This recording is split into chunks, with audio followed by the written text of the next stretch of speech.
All right, Sunday morning, going for a long run in the Pegasus Turbo.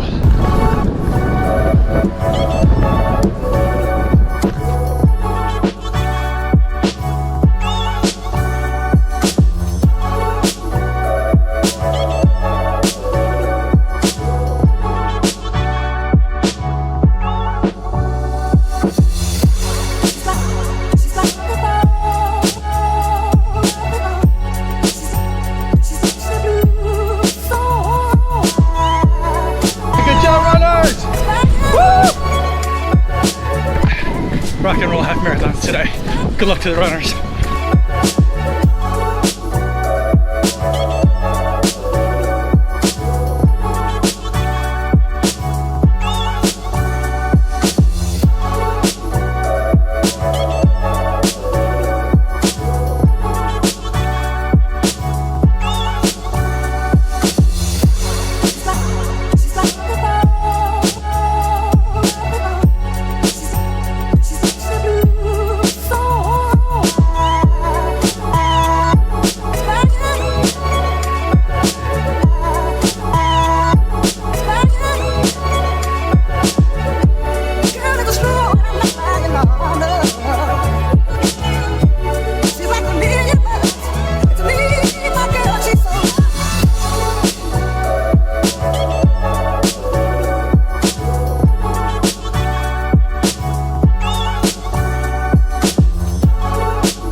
.1 miles in the day, 8 minutes 20 seconds per mile. I got in a nice long run today, which was the goal. Probably not the best idea for right after a 5K race, but I was so eager to take the Zoom Pegasus out for a long run. I wanted to make sure I got in a really good distance so that way I could talk a little bit more definitively about what I think about the Pegasus Turbo today. Overall, the conditions were humid and wet, everything from just plain humid to sprinkling rain to pouring rain towards the end, and everything in between. Super windy on the way back. I was running up the shore. I was trying to avoid it a little bit to the extent I could, and I ran up Michigan Avenue to hopefully avoid a little bit more of that wind, but then I eventually resumed hitting the path, and that wind was killer. We don't have a lot of hills in Chicago, but we do have headwinds. In those conditions, the Pegasus Turbo held up fine. They're actually still a little bit wet, a little bit damp from this morning's run, but I did not have any problems with traction. People have been asking how these nubs are holding up. The lugs on these are not quite as deep as on the Pegasus 35, and they're a little bit further spaced apart. I didn't know what that would do for traction either, but I haven't had any problems with this thing, and I was all over the place today on some grass, some kind of gravel trail, but mostly on concrete and other cement type surfaces that were all wet to varying degrees. Also ran into the Rock and Roll half marathon runners today. Great job to them. Today's conditions were really tough to run in. These are the kinds of conditions that I specifically decide not to run this race. I think running a half marathon race in July is just a really tough thing to do. I don't want to do it, so kudos to all of you guys who finished. I'm impressed, but I couldn't do that today. But instead, what I wanted to do was take this to a couple of different spots in Chicago that I thought would be interesting to run with the Pegasus in, and it also gave me a couple of opportunities to run on different surfaces.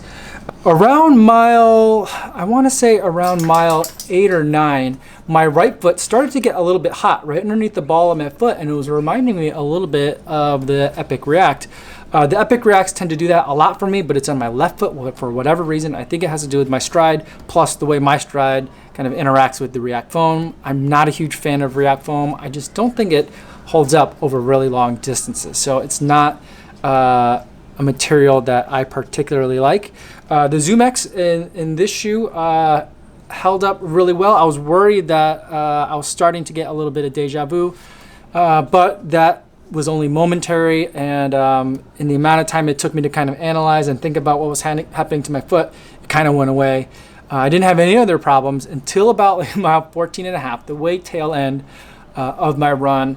My left foot started to feel like it was bottoming out, and I was concerned.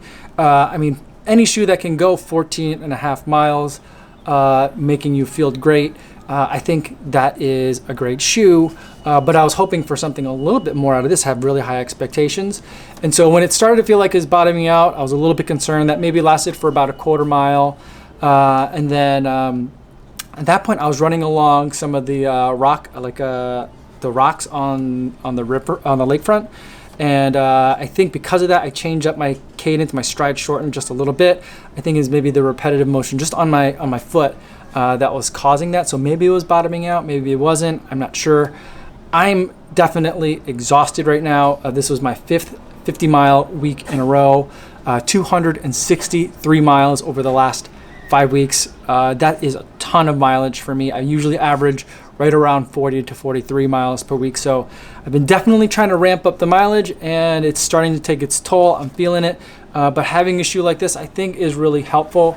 The paces that I was hitting today, for the most part, I was in the 8-minute to 8:30 range, probably in like the 8:15 for most of those miles today, which was faster than I felt like I was running. I was kind of shooting for like 8:30, 8:45 pace, and I tried not to look at my watch as much as possible throughout the day, just so that way I could run by feel and effort, and then the pace would be whatever the pace would be. I did stop quite a bit today to take photos and also to kind of cheer on the runners as I cross their paths for the Rock and Roll Chicago Half Marathon. The last thing that I'll mention about this shoe in terms of the Pegasus Turbo is that it just seems to be shrinking on me. I don't know if this is happening to anyone else. The first day that I got them and I ran that Nike event, they felt perfect. They fit like a glove. The next day that I put them on, I wore not running socks, but regular socks, and I wore them around casually to work and back home. And they felt really tight on my feet all day. Then Saturday, I wore them for the 5K, and they felt tight when I put them on. Once I started jogging, getting running, everything was fine. I had no concerns about the sizing at all. But whenever you're just putting the shoe on, or if you're just wearing the shoe, these are a size 9. That's the size I always get for Pegasus, from the 32, several versions of the 33, the 33 Shield, the 34, the 34 Shield, and the 35. I've been a size 9, and these are starting to feel a little bit tight, unless I'm wearing a running sock, which is a lot thinner than my regular kind of Hanes ankle height sock. So normally I have a little bit, the sock usually doesn't matter all that much when I'm putting on a Pegasus. So I started out telling everyone that this is a true to size shoe. And then after like the first day or second day, I was starting to think, if you're borderline and you're normally really concerned about whether something's true to size, maybe you should size up. And I'm thinking maybe people should size up. I don't know if I would feel better in a size 9.5, because here's the thing. Once I'm running, it feels great. And today, these shoes were completely waterlogged. Socks were soaked, shoes were soaked. I was soaked to the bone. And I didn't get any chafing or rubbing or any of those other kinds of things that can happen when you're running with wet feet. And so I think the sizing is right. Right around the time, though, when I felt like my left foot was bottoming out, that 14 to 14 and a half mile mark, I did start wondering if the top of my toes on the left foot were starting to rub or feel some irritation in the toe box area. So it's something that I still need to keep an eye on. But I mean, it's been a crazy couple of days with this shoe. I've put it through a ton of abuse already, and it's holding up really well. Right now, it is my favorite shoe so far of the year, and I'm going to try to put as many miles in this as possible. The full release for this shoe is August 2nd, and I'm hoping by August 1st or so, or at least by the morning of August 2nd, that I can get 100 miles in this shoe and make a 100-mile review video, so that way you guys can see if you're still not sure if this is the shoe for you or what size to get, so I have a better feel for what that is. Let me know in the comments if you have this shoe and you've been running in it. If you've gone on a long run, anything over like a half marathon distance or more, how did it hold up for you? And tell me about, regardless of what distance you've run, if you've had these, what the sizing feels like for you. If you got your normal size, how's that treating you, especially if you have the 35 as a comparison point to. I'd love to hear what you guys have to say. But if you have any other questions in general, feel free to leave them in the comments. I love talking to you guys down there. There's been a lot of people commenting over the last few videos, and it's just been great to talk to so many people. And I really appreciate you guys taking the time to watch the videos and comments and interact. It's just been really great talking to you guys, and I look forward to seeing you guys in the next one. Yo, what's going on?